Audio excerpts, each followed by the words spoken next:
Welcome to a Leader's Journey podcast. I'm your host, Joel Gunn. My friend Jeff Jaime is back with me on our podcast here. We're remote this time instead of in the studio, but I wanted to catch up with you, Jeff, because you just launched a new book and it's already getting some attention in a good way. So thanks for taking your time. I'm sure your schedule's getting crazy. Well, I appreciate the time, and this takes up your time too. And so I'm grateful, as always, to be able to use some of that in helping us get this message out. I think it's an important. Yeah, me too. So for those that don't know Jeff, he's a CEO of many years, very successful company here in San Antonio.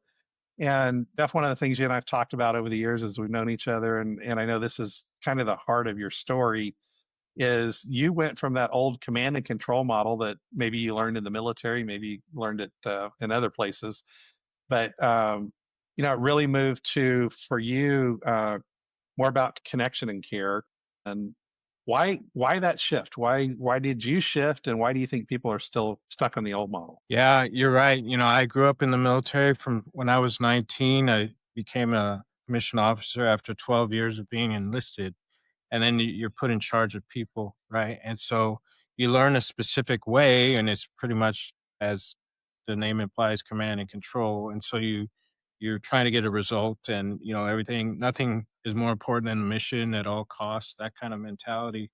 And so that's what you learn, and that's what people learn in even in a little bit of a lighter way. They learn that in business schools, and they teach. I've taken business schools, and they teach you like the results on the bottom line is what counts. These spreadsheets and financial sheets and all these sheets, and when you follow the sheets, you end up getting. Sometimes you get what you're looking for, but at a dreadful cost. When I say that, I'm saying the cost of people and the cost of the souls of people. And so I learned, quickly that that doesn't really work. We're working with people, and people have hearts and minds and dreams, and these are the folks we have to learn to trust and rely on, because they're trusting you to guide them properly and steward things in a proper manner.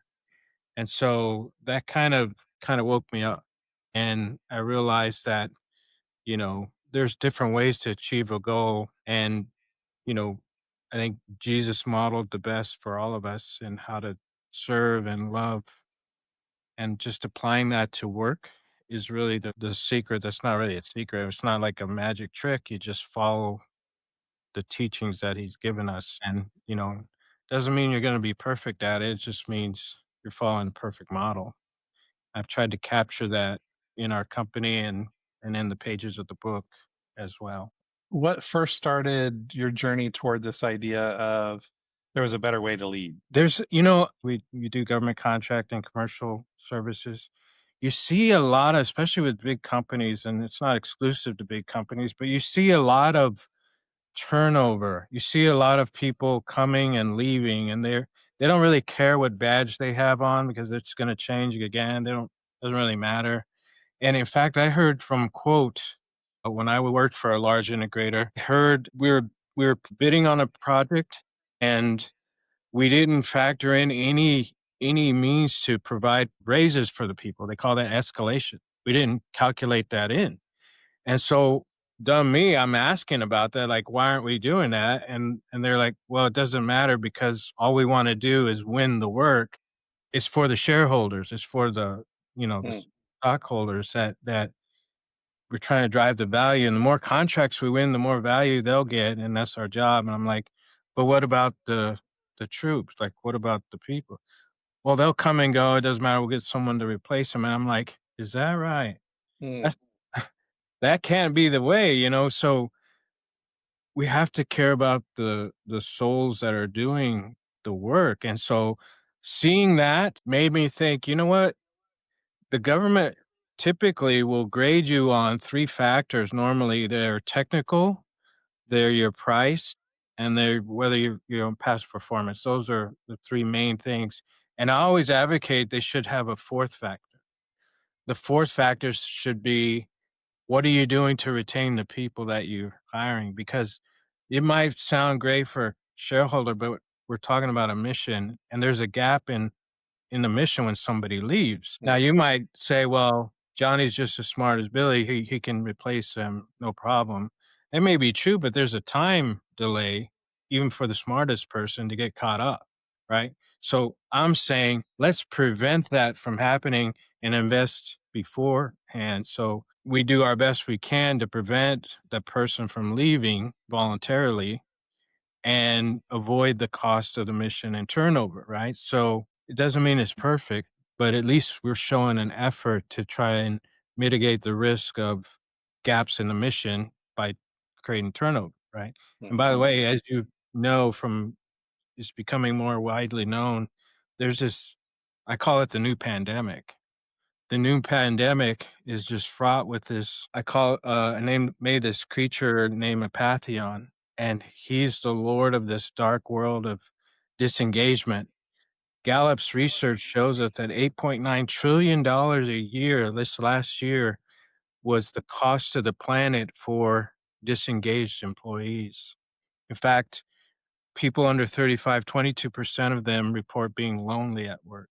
Isn't that something? Like, That's crazy. we have got to change something. There is a pandemic going on. It's very costly. It's getting worse. Even now, like in August, I checked the stats and it's getting even more grim. So Pathion's pretty happy about that, but we got to do something about it.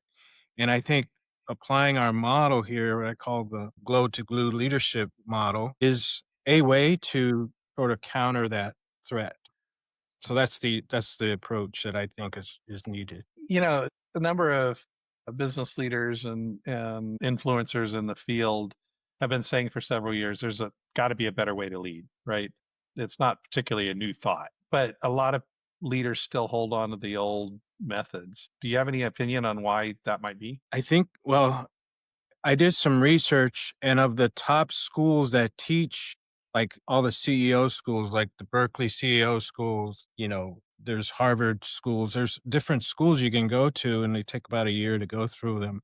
And I studied the subjects they cover and the intensity from each subject. And I showed the change in the last 10 years. Yeah, they've gotten better in leaning more towards like serving or being more of a caring and emotional connection type leader because what we've seen is the way to go has not been the way that works. So there's a significant cost to your turnover and it's like 6x the times a person's salary to replace them. Hmm. And that starts chalking up to a devastating, number. And so I think people still use those methods because that's what we're shown, that's what we're led to believe, that the key focus is on external factors of achievement. And those none of those external factors say, how well did you serve your team? That's not measurable on a financial statement, but it's certainly measurable in the hearts and minds of people. And that's really what counts. And by the way, the research does show when you do focus on the hearts and the minds of people, you wind up with the results you were looking for. 23% profit go up when you Hmm. actually apply this type of thinking to it. And all the research shows you there's some significant benefits to applying this type of mindset towards your leadership approach. It's not all altruistic, but there are some valuable things that will come out of it whenever you apply this particular type of thinking. You started applying this type of thinking before we met, which we met about 10 years ago, if I recall correctly. And you were already a couple of years into this journey where you were aggressively uh, all in. I mean, you were going to find out if this works or not.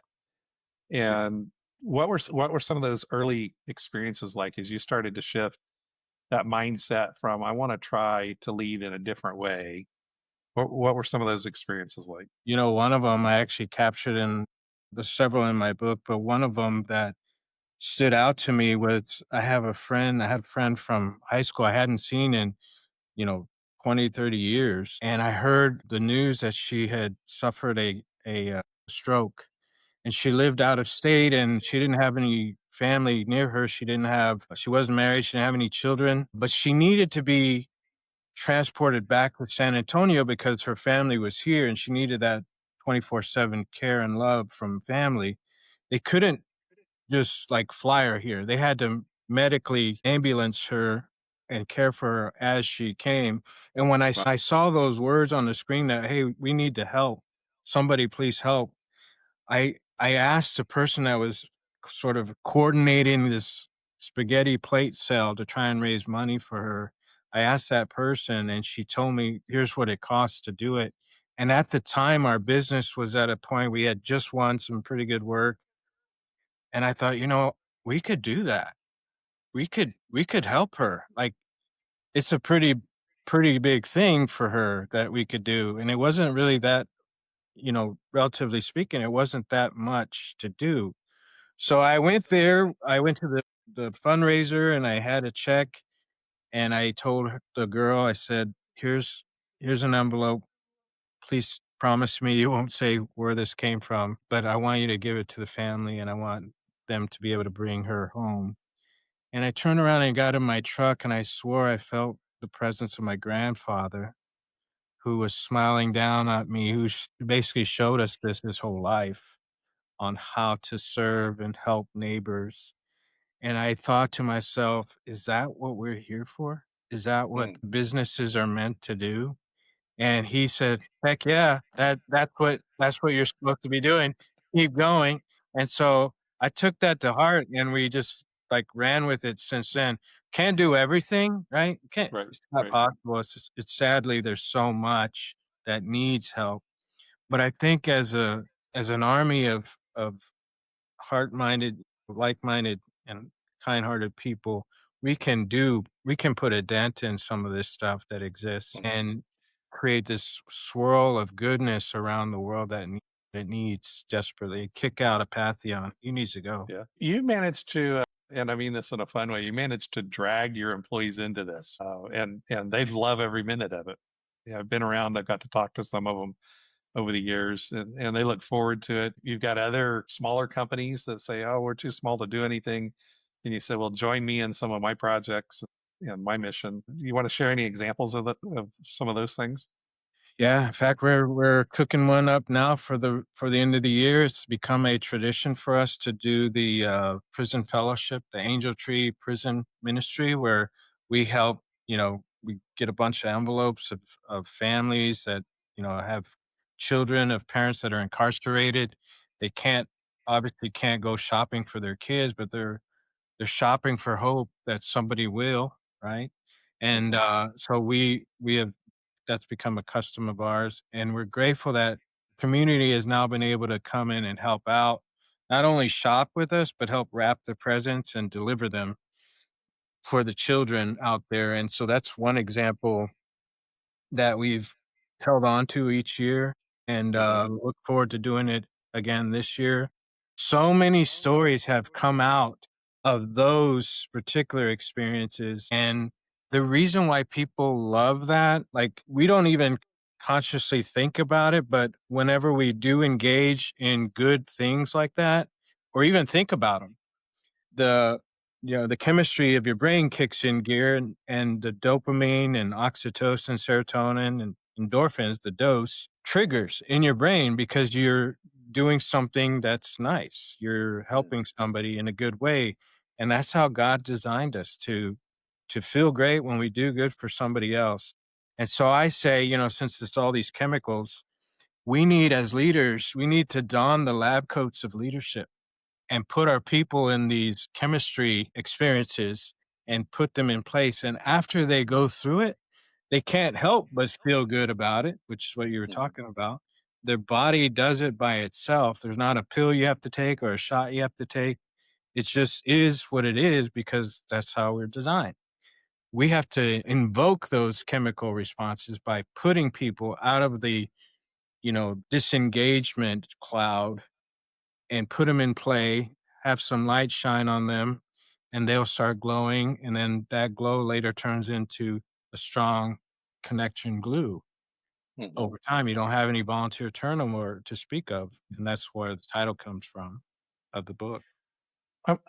I suspect over the years you run into cynics, right? They go, "Oh well, I work for a company. They talk the talk. We did the thing. We sent a check somewhere, or we sponsored the event, so we could be seen as good citizens." And maybe somebody listening to this broadcast, is in the same boat. They're like, "Well, I've heard it. I've read it. I tried it. It didn't really work." What would you have to say to those people? Yeah, even in our own, like, it's not for everyone, so you don't, like, force people to go go be good, it's all volunteer, and most everybody does because 'cause you're basically paying them to go help other people, right? Even then, not everybody, it's not 100%, it's not perfect, and what I found to be impactful is you have a group that's sort of the cheering group of this that genuinely wanna do this, right? And so they typically have better connection and influence to peers than Mhm. the CEO might.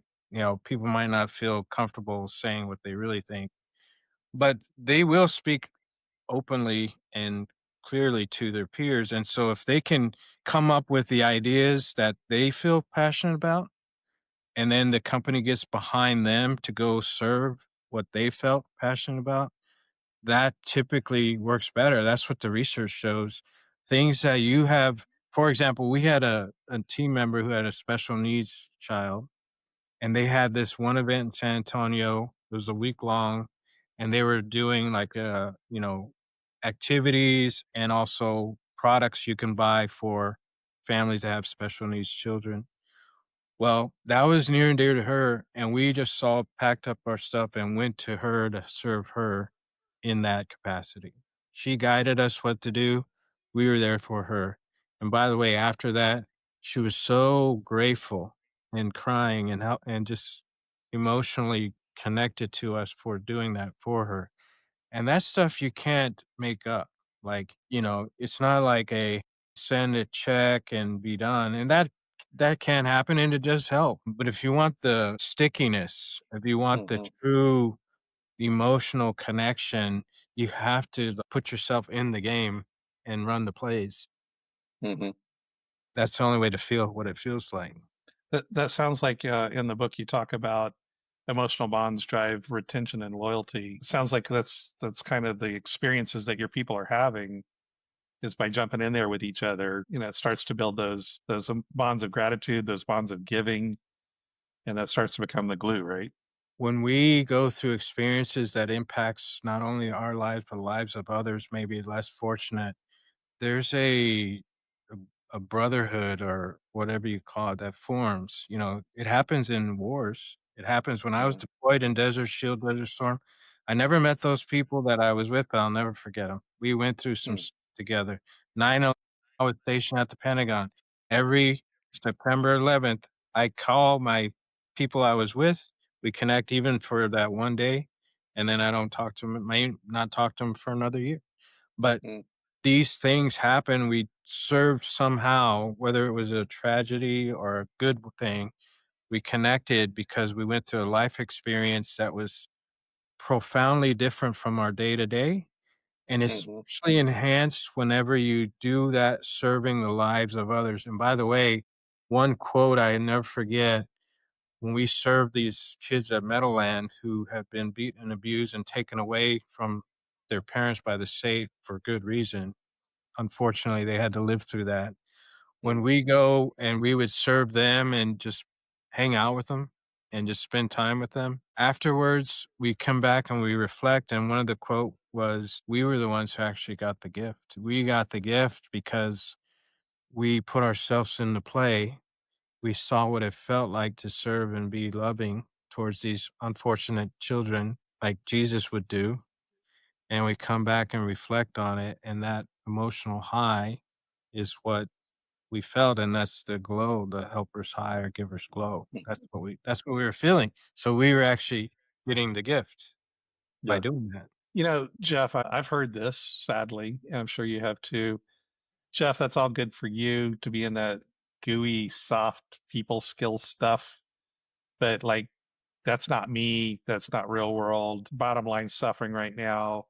I got all these urgency things. If I were in a great cushy place like you, Jeff, then I could do all these nice things.